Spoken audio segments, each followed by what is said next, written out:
Hi,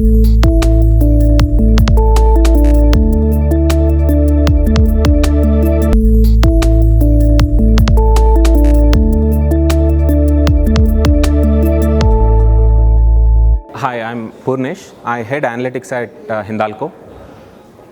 Today, I talked about the role of AI in manufacturing. Right. So now, the reason manufacturing by itself is extremely complex and challenging, and it is going through various challenges in the industry as such.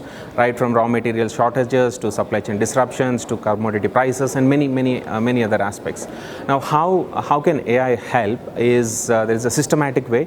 First, by integrating all your from your factory sensors all the way up to your and bringing the data, integrating end to end. First, make sure that you have a real-time and an integrated business. So once you have that, build process-specific data models. This is extremely important. Not many process-specific data models are available out there, so you have to build on your own. So the third, once you have that, are start building industry-specific machine learning models. Again, industry-specific is important because a model that works for one industry very likely will not work for the other industry. So once you have all of that, you have the ingredients to build what is called a digital twin, right? So this is the ultimate goal.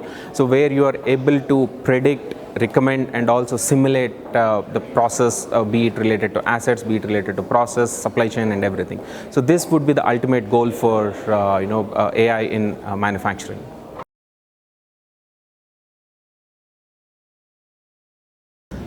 India has a lot of talent that currently works in the field of analytics, AI, data science, but the talent is usually scattered and we don't share a lot of information. It's usually siloed because of multiple reasons, not necessarily intentional, maybe because of lack of forums, because lack of opportunities to interact with peer group and other leaders within the industry, especially industries like manufacturing, which are evolving, which everyone is learning. We need forums like Machinecon for people to come together and interact, learn from each other so that we can grow the community together. That, I believe, is Machinecon to me. Thank you.